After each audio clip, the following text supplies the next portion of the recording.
as 2 noites que o presidente Bolsonaro passou na Embaixada da Hungria. Isso sim.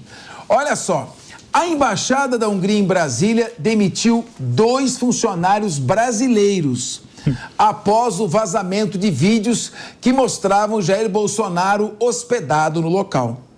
As demissões ocorreram sem justificativas formais, logo após a revelação pela imprensa de que o ex-presidente passou 2 dias na embaixada, em um período em que estava sob investigação e com o passaporte apreendido pela Polícia Federal.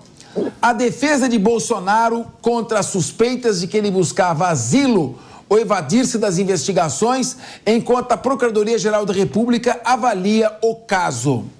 Bom, Emerson Tawil, eu estava prestando atenção neste caso do presidente Jair Bolsonaro. Ele estava com o passaporte apreendido e estava proibido de sair do país. Com o passaporte, mano, apreendido, você não pode sair do país. Então, ele foi até a embaixada. E surgiu um comentário. Então, ele saiu do país. Minhas filhas pediram para ir até a Itália.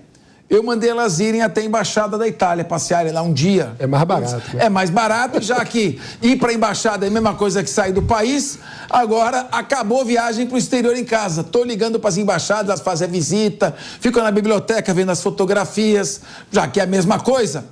Então, em primeiro lugar, que é uma questão interessante, meu querido Emerson Tawil. O presidente não saiu do país. Ele foi até uma embaixada. Segundo, com a apreensão do passaporte, fica praticamente esgotada qualquer possibilidade de decretação de prisão preventiva. São medidas alternativas. É só pegar o artigo 319 do Código de Processo Penal.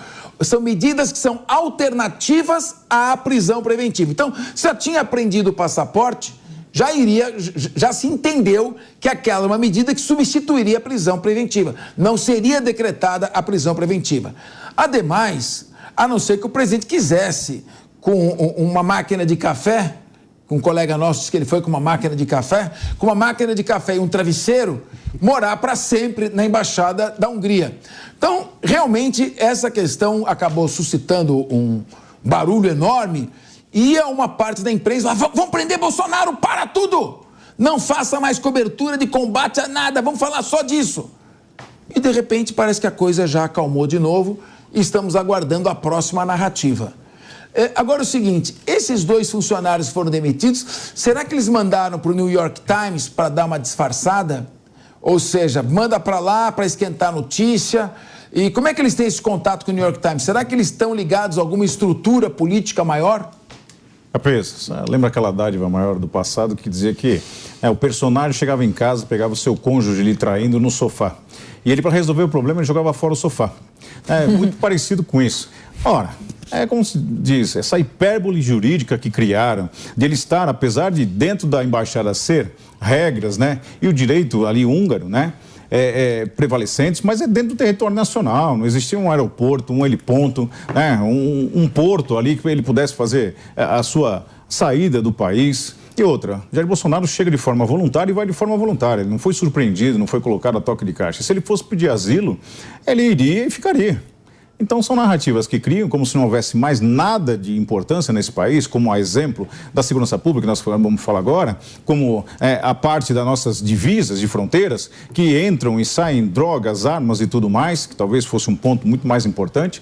E isso são narrativas que criam dependendo do agente. Parece que a ideia é minar cada vez mais, cercar, humilhar Jair Bolsonaro. Parece que é uma paixão que ela faz eco diuturnamente. É preciso criar um basta para isso, porque qual a importância, né, o significado que isso tem? São narrativas que geram talvez notícias para alguns meios de comunicação, mas em verdade, não há nada de direito que possa ser avaliado nesse contexto, a não ser que aquele que pode e deve julgar crie ali a sua expectativa jurídica e essa hipérbole, como eu disse, de interpretação. Mano, o que eu me preocupo bastante aqui no país é o tempo que nós perdemos com narrativas e com questões de somenos importância. A gente vai falando, então, vamos explorar o genocídio 12 Yanomamis. Então cria, a imprensa para com tudo, o país começa a discutir aquilo, mas não é num viés sério. É num viés político, ideológico. Ninguém se preocupa em tomar providências efetivas, de proteger aquela população do garimpo ilegal, de cercar aquela área, de estabelecer um plano de autossustentabilidade para aquela população. As crianças continuam morrendo e o assunto sai de cena. Aí entra o outro. Vamos preservar a Amazônia.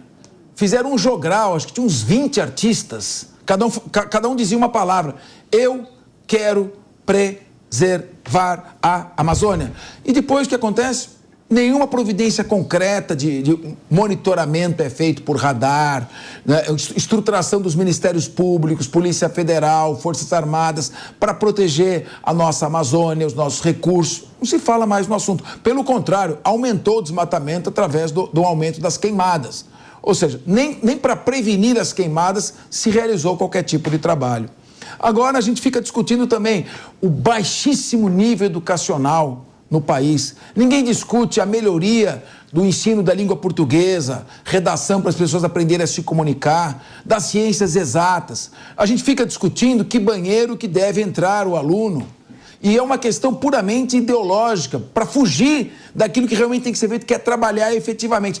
E agora há pouco, veja aqui no Linha, claro que o Linha de Frente seleciona os temas de acordo com aquilo que está acontecendo. Nós temos que trazer o factual para a população. Mas olha o factual, ao mesmo tempo você tem a discussão do fim do crime organizado e estão falando de 2 funcionários que provavelmente foram demitidos suspeitos de terem vazado uma imagem para produzir uma narrativa política ideológica. Como você, que é uma pessoa tão esclarecida, politizada e ama tanto esse país, vê essa questão da distorção do que é fato, do que é importante, por aquilo que é uma simples narrativa vazia, que não leva a lugar nenhum. Pois é, Capês, eu vejo como um fenômeno muito triste que vem se intensificando nos últimos anos, décadas, no nosso país, que é o fenômeno da memetização da política, né? A gente discute muito mais aspectos de rede social, aspectos que vão fazer um vídeo curioso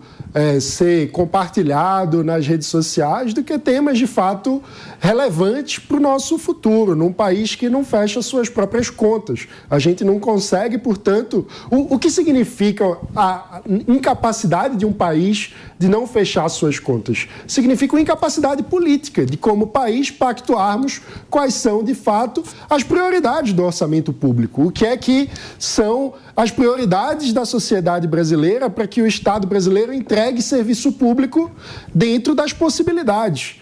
Quando a gente não consegue, como país, dialogar sobre o que é mais importante, a gente não consegue construir pactos, consensos sociais mínimos sobre as prioridades de política pública, acontece isso. As contas não fecham, a gente fica décadas e décadas sem ter um direcionamento claro de qual é o país que nós sonhamos. É muito triste vivermos esse tipo de polarização estéril tomando conta da energia das pessoas, porque você sabe que existe um custo social para a construção de consensos. Quando você usa a energia da sociedade para dividir no lugar de construir, a gente perde uma oportunidade como país de fato, chegar mais perto daquilo que nós sonhamos para os nossos filhos. Para que país nós queremos para que todos possam chegar na sua vida e ocupar os espaços de acordo com as suas próprias escolhas, talentos e condições, com oportunidades